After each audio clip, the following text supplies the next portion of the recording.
साहेब, विविध समाजांचे प्रतिनिधी मार्गदर्शनासाठी आपल्याला भेटायला आले आहेत.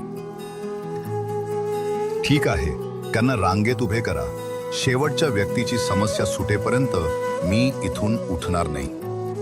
दरम्यान यशवंत, त्यांची पत्नी आणि लहान प्रकाश येतात. यशवंत सेवकाला चिठ्ठी देतात.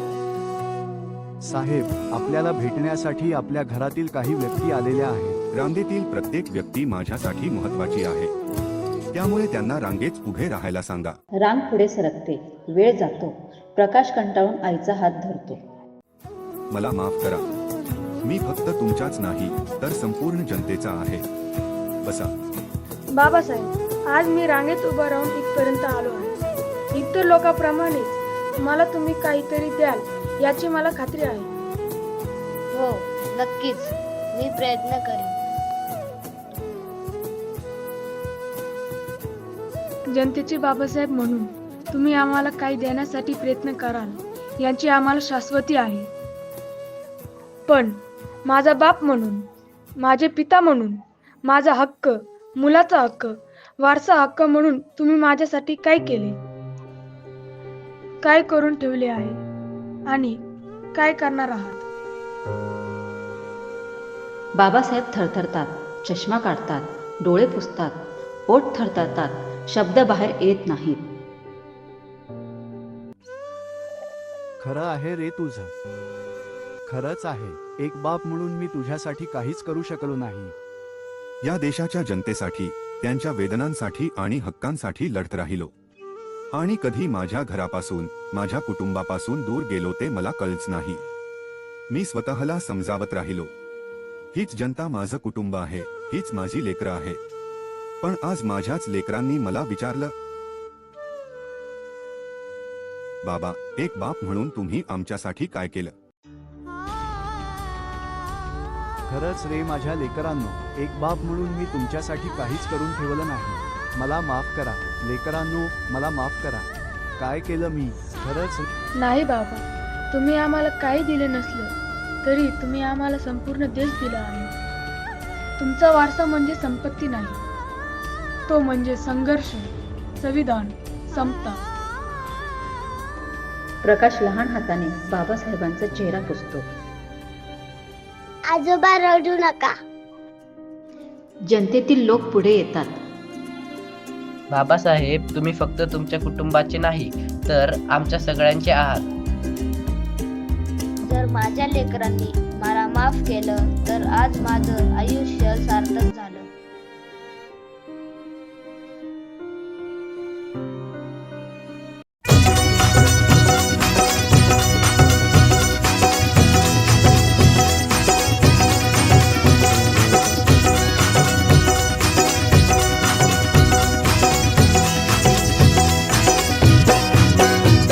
विमान यशवंताला हो दूर लोटल, विमान यशवंताला हो दूर लोटल. सारधनाचं गाठूड आपल्याला वाटल, सारधनाचं गाठूड आपल्याला वाटल.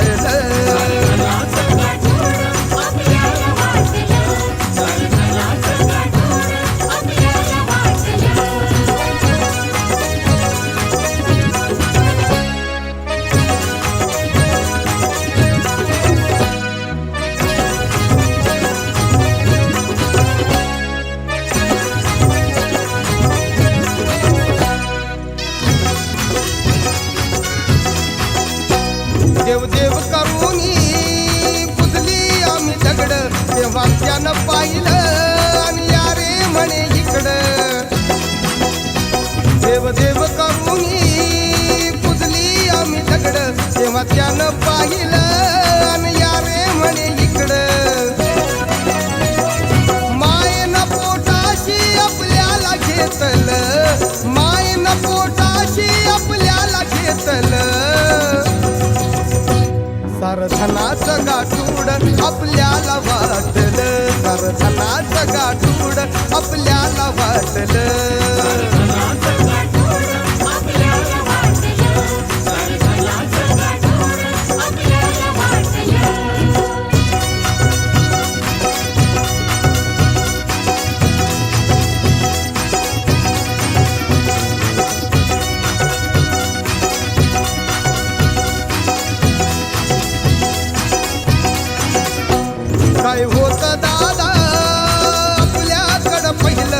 कसं जीवन होत तुम्ही सार पाहिलं काय होत दादा आपल्याकडं पहिलं कसं जीवन होत तुम्ही सार पाहिलं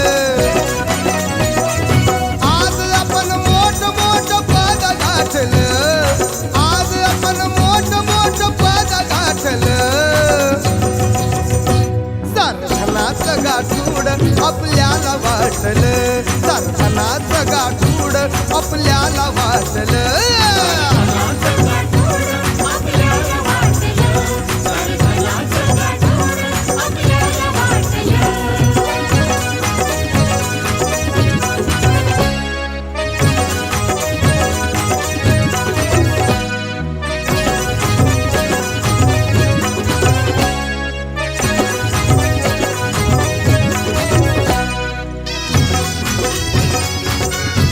जिने कंगालाचे होते आपले सारे त्याने विकासाचे उघडी केली दारे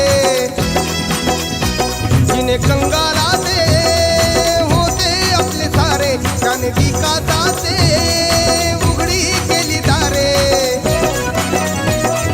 त्यानेच आपलं हे जीवन थाटलं त्यानेच आपलं हे जीवन थाटलं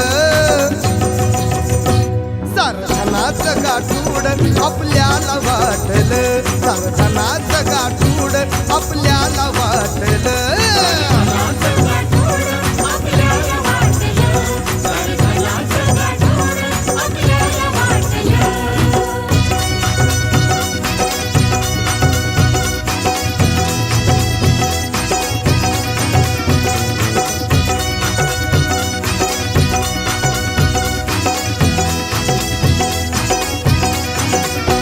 यशवंतवाणी ही मुलं कोटी कोटी नाव भीमरायाचं सोमनाथाची ओटी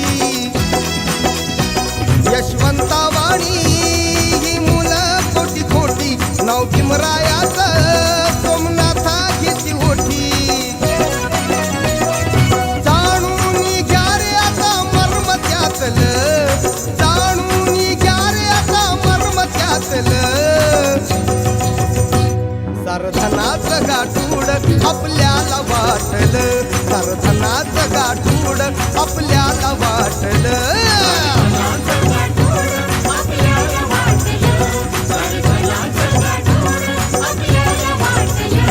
विमान यशवंताला वो दूर लोटलं विमान यशवंताला वो दूर लोटलं सारधनाचं गाठूड आपल्याला वाटलं सारधनाचं गाठूड